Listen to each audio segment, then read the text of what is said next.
तो बिहार में अपनी सियासी ताकत का लोहा मनवाने के बाद असदुद्दीन ओवैसी के हौसले काफी बुलंद हैं और अब अपनी जीत का कारवां बिहार के पड़ोसी राज्यों खासकर पश्चिम बंगाल और यूपी में बढ़ाने की वो तैयारी कर रहे हैं। और इसी तैयारी की एक झलक नजर आई महाराष्ट्र के निकाय चुनावों में। ये रिपोर्ट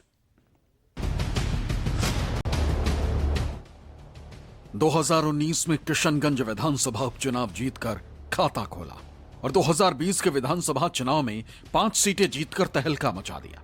असदुद्दीन ओवैसी की पार्टी AIMIM ने बिहार में ऐसा कमाल किया कि सियासी पंडित भी हैरान रह गए। असदुद्दीन ओवैसी ने बिहार में RJD और कांग्रेस की पांव के नीचे की जमीन खींच ली। RJD का कथित MY समीकरण बेमानी बन गया। सीमांचल के मुसलमानों ने ओवैसी को बिहार में बड़ा M फैक्टर बना दिया। हालांकि चुनाव के बाद जब RJD की सरकार नहीं बनी तो ओवैसी को ही इसका कसूरवार ठहराया जाने लगा और इसी दबाव में ओवैसी के 5 विधायकों में से 4 ने पाला बदलकर लालटेन थाम ली। बरसों बीत गए लेकिन ओवैसी के दिल में ये कसक बाकी रह गई। 2024 के लोकसभा चुनाव प्रचार के दौरान RJD को ओवैसी की ये ललकार आज भी सोशल मीडिया में वायरल है। और याद रखो राजद वालों, तुमने 4 को खरीदा ना, इंशाअल्लाह ताला तुम भिखारी बन के अख्तरुल ईमान और तौसीफ आलम के घर को आओगे। हम तुमको बताएंगे कि सीमांचल के इंसाफ कैसे हो। मुझे इस बात की पूरी उम्मीद है कि 4 भाग गए थे अपना ईमान बेचकर, ये 4 भाग गए थे, अब इंशाअल्लाह 24 आएंगे और जिन्होंने इनको भगाया हम तुमको भगाएंगे बिहार में। 5 साल बाद गंगा में बहुत पानी बह गया।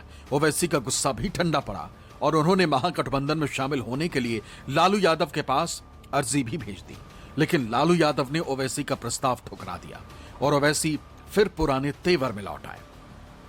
राजद के किसी नेता ने टीवी चैनल पर उससे कह दिया कि आप कितना सीट खड़ा कर दिए, तो शादाब ने कहा देखो भाई, महाभारत नहीं होती थी अगर आप पांडवों को 5 गांव दे देते। हमने 6 सीट मांगा था, आपने नहीं दिया, पूरे कौरवा बर्बाद हो गए। इसीलिए तो मैं आपको बता रहे हैं, हम तो 6 सीट पूछे थे मगर तुम अहंकार में थे। तेजस्वी बड़ी बात करते हैं, बोलते हैं मेरी उम्र कच्ची है मगर मेरी जबान पक्की है। अगर तुम्हारी जबान पक्की थी तो अंजर नईमी को तुमने घर क्यों बिठा दिया? समझा आपने? समझा आपने? वो बेचारा गया ये समझ करके ये हमारा साथ देगा। हम पहले से कह रहे थे जालिम किसी का साथ नहीं देता, वो सिर्फ इस्तेमाल करके छोड़ देता है। ओवैसी की ताकत मुसलमान है और इसलिए वो इस बार भी सीमांचल में ही जोर लगा रहे हैं। जहां किशनगंज जिले में 67% आबादी मुसलमान है तो कटिहार, अररिया और पूर्णिया में भी मुसलमानों की आबादी 30 से 40% के बीच है। लालू और तेजस्वी मुस्लिम समाज में ओवैसी की लोकप्रियता से परिचित हैं। लिहाजा इस बार मुस्लिम समाज को ओवैसी से दूर रखने के लिए RJD के नेता उन्हें चरमपंथी बता रहे हैं और ओवैसी भी जैसे को तैसे वाले अंदाज में तेजस्वी को जवाब दे रहे हैं। तेजस्वी पर तीखे तंज भी कस रहे हैं। लालू जी, आप मुख्यमंत्री थे, आपकी पत्नी मुख्यमंत्री थी 15 साल, फिर आप रेलवे के मंत्री थे, आपका बच्चा नहीं पढ़ा। हमारे वालिद साहब कॉरपोरेटर थे, MLA बने, MP बने। हम लंदन गए, लंदन में जाकर हमने बड़ी मेहनत की, अल्लाह ने हमारी माँ बाप की दुआओं पर हमको काबिल बनाया। मैं ये आपको एहसान जतलाने के लिए नहीं कह रहा, हर बच्चा जाता है जो लंदन, अमेरिका। हम होटलों के फर्श को धोते थे, हम अपनी कॉलेज की लाइब्रेरी में रात के 12 बजे तक काम करते थे, मेहनत करके हमको डिग्री मिली। और जो मुख्यमंत्री का बेटा है, जो केंद्र के मंत्री का बेटा है, वो अपनी तालीम मुकम्मल नहीं सका और वो हमको चरमपंथी कहता है। बाबू, तुमको ऐसे किताबों के नाम बोलूंगा कि तुम भूल जाओगे चरमपंथी क्या होता है। 2005 में RJD सत्ता से दूर हुई थी और नीतीश कुमार बिहार के मुख्यमंत्री बने थे। तब से अब तक नीतीश पाला बदलने के बावजूद अपनी कुर्सी पर काबिज हैं और ओवैसी पूछ रहे हैं कि अगर RJD में दम है तो फिर वो नीतीश को उतार क्यों नहीं पा रहे हैं। बीजेपी को सिर्फ और सिर्फ मजलिस ही हरा सकती है। 2004 से राजद की सरकार नहीं बनी, और क्या 2004 में नीतीशवा को हमने मुख्यमंत्री बनाया? सरकार को बदलना है, वोट दो। ओवैसी खड़े होकर कोचादामन और सीमांचल की जनता से कह रहा है कि सरकार बदलने के लिए नहीं, सीमांचल को बदलने के लिए पतंग छाप को वोट दो।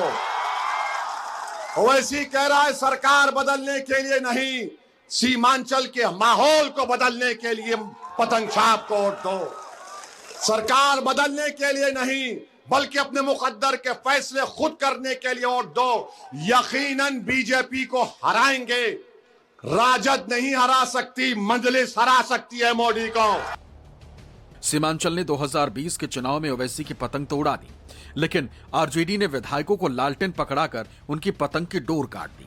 ये दर्द इतना गहरा है कि ओवैसी जहां भी भाषण देते हैं, इसका जिक्र किए बिना नहीं रह पाते। ये मुनादी करना भी नहीं भूलते कि तेजस्वी मुख्यमंत्री नहीं बनेंगे, बिहार का मुख्यमंत्री सीमांचल का बेटा बनेगा। सीमांचल अब गुलामी नहीं करेगा। कितने मर्तबा और लालू बोल रहे हैं तुमने बदुआ मजदूर हो, तुमने मुझे मुख्यमंत्री बनाया, मेरी पत्नी को बनाया 15 साल, अब मेरा बेटा को बना दो, फिर बेटे के बाद उसके बेटे को बना दो, फिर उसके बाद उसके बेटे को बना दो। अरे क्या हम तुम्हारे गुलाम हैं? अब वोट पड़ेगा तो सीमांचल के नाम पर पड़ेगा।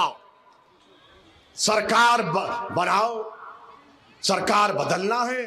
कभी बोले चाचा भतीजा आ गया, चाचा भतीजा, बड़ा ड्रामा किया। हम याद है आपको बोले थे 2015 में यहां पर भाजपा की सरकार बनेगी, मेरा मजाक उड़ाए थे सब लोग। बड़े बड़ी बातें किए, क्या हुआ फिर? 20 साल से यहां पर नीतीश कुमार की सरकार है। ये बच्चे तो लालू का दौर भी नहीं देखे होंगे, और लालू ये उम्मीद कर रहे हैं कि मेरे बेटे को फिर से पटना की कुर्सी पर बिठाएंगे। लालू जी सुन लो, तुम्हारा बेटा नहीं, सीमांचल का बेटा आपकी बार मुख्यमंत्री बनेगा। एआईएमआईएम ने साल 2020 में जो सीटें जीती, उनमें 3 सीटों पर आरजेडी और 2 पर कांग्रेस के विधायक थे। हालांकि इन 5 में सिर्फ एक विधायक अख्तरुल ईमान को छोड़कर बाकी सभी 4 विधायक आरजेडी में शामिल हो गए थे। अब ओवैसी मुस्लिम समाज से पूछ रहे हैं कि अगर हम वोट कटवा हैं तो फिर ये लोग क्या हैं? ये मुसलमानों का वोट तो लेते हैं, पर मुसलमानों को देते क्या है? अगर इन लोगों ने मुस्लिम समाज का ख्याल रखा होता तो फिर पढ़ाई लिखाई में ये इतने पीछे क्यों रह गए? जिसको आपने सत्ता दी, राजद को 15 साल, कांग्रेस को 20 साल और नीतीश कुमार को 20 साल, मैं आपसे वादा कर रहा हूं कि सीमांचल में आज 90% मुस्लिम बच्चे इंटरमीडिएट की तालीम मुकम्मल नहीं करते। कौन जिम्मेदार है मास्टर बोलो? तुम सत्ता में थे ना, नीतीश कुमार मोदी के साथ थे, तुम तो उनके राज दुलारे थे। मुझको गाली देते दो, कोई फर्क नहीं पड़ता। मैं आपसे वादा कर रहा हूं कि इन बच्चों का इंटरमीडिएट के तालीम का इंतजाम मजलिस इत्तेहादुल मुस्लिमीन सीमांचल में मुकम्मल करवाएगी, और सिर्फ इंटर मुकम्मल 12वीं मुकम्मल नहीं करवाएगी। इस सीमांचल के नौजवान काबिल हैं। हम उम्मीद करते हैं, हम कोशिश करेंगे ये साइंटिस्ट बने, ताकि जमीन के नीचे जो पानी है उसमें यूरेनियम आर्सेनिक है, उसका हल निकाल सके। हमारे बच्चे इंजीनियर बने, ताकि सीमांचल में ऐसा पुल बने जो नीतीश और मोदी के पुल से ज्यादा मजबूत हो, जो गिर ना जाए। हमारे बच्चे इंजीनियर बने सीमांचल के, कोचादामन के। जो ये सैलाब आता है, ये सैलाब कुदरत की तरफ से नहीं, ये हुकूमत की तरफ से आता है, और सैलाब को, पानी को निकालने का काम हमारे इंजीनियर बच्चे करेंगे। हमारी बेटियां इंशाअल्लाह डॉक्टर बनेंगी। जो माए बहनों को टीबी और कैंसर हो रहा है उसका इलाज करेंगी। यह असदुद्दीन ओवैसी का ख्वाब है सीमांचल के लिए, ये हमारी मंजिल है। इंशाअल्लाह ताला हम पूरा करने की कोशिश करेंगे। ओवैसी जिस अंदाज में लालू और तेजस्वी को ललकारते हैं, ठीक वैसे ही वो बिहार के मुख्यमंत्री नीतीश कुमार को आईना दिखाते हैं।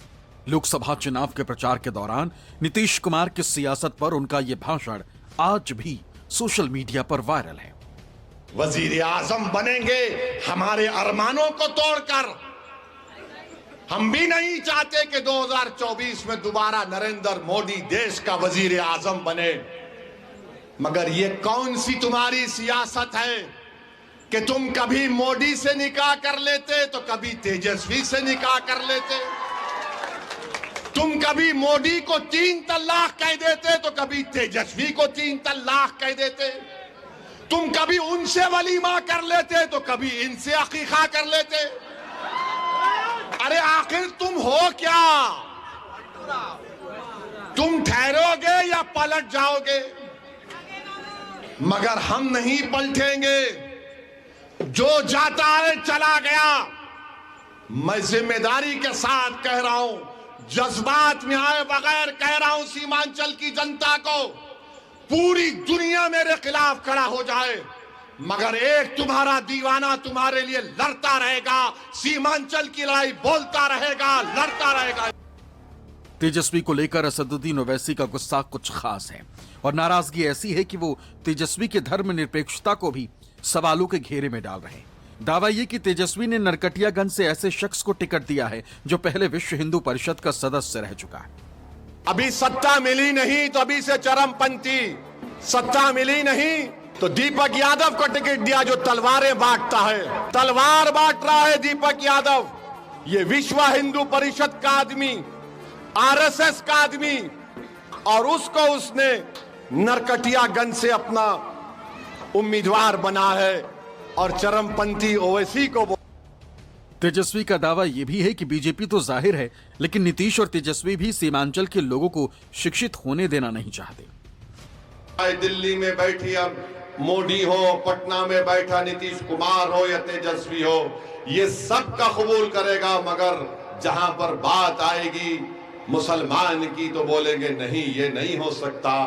ये चाहते ये है कि हमेशा आपको जंजीरों में जकड़ कर रख दिया जाए। ये चाहते ये है कि हमेशा सीमांचल को पसमानदा रख दिया जाए। ये चाहते हैं कि कभी जिन गांव का नाम हमने लिया वहां पर कभी नदी कटाव का काम ना हो। ये चाहते ये है कि हमारे बच्चे। मुस्लिम समाज में ओवैसी की शख्सियत आम धारणा से उलट है, यानी मुस्लिम समुदाय ओवैसी में एक ऐसा नेता देखता है जो मुस्लिम समाज के वजूद के लिए लड़ता है और इस लड़ाई में वो किसी भी हद तक जा सकता है। वक्फ बिल को लेकर ओवैसी का यह भाषण इसी की तस्दीक करता है। ये कोई देवबंदियों बरेलवियों का अहले हदीस का मसला नहीं है, ये वक्फ का मसला है। जो जायदाद अल्लाह के नाम पर है, तुम और हम क्या जवाब देंगे हशर के मैदान में? उस अल्लाह के सामने हम क्या बोलेंगे कि परवरदिगार, जो हम तेरे नाम पे चीज उसको नहीं बचा सके? क्या जवाब दोगे आप और हम? बता। महाराष्ट्र विधानसभा चुनाव में ओवैसी ने पूरी ताकत झोंकी थी। हालांकि कामयाबी उनके हिस्से नहीं आई, लेकिन उनके भाषणों ने मुस्लिम समाज में जोश पैदा किया और हजारों की भीड़ उन्हें सुनने को उमड़ी।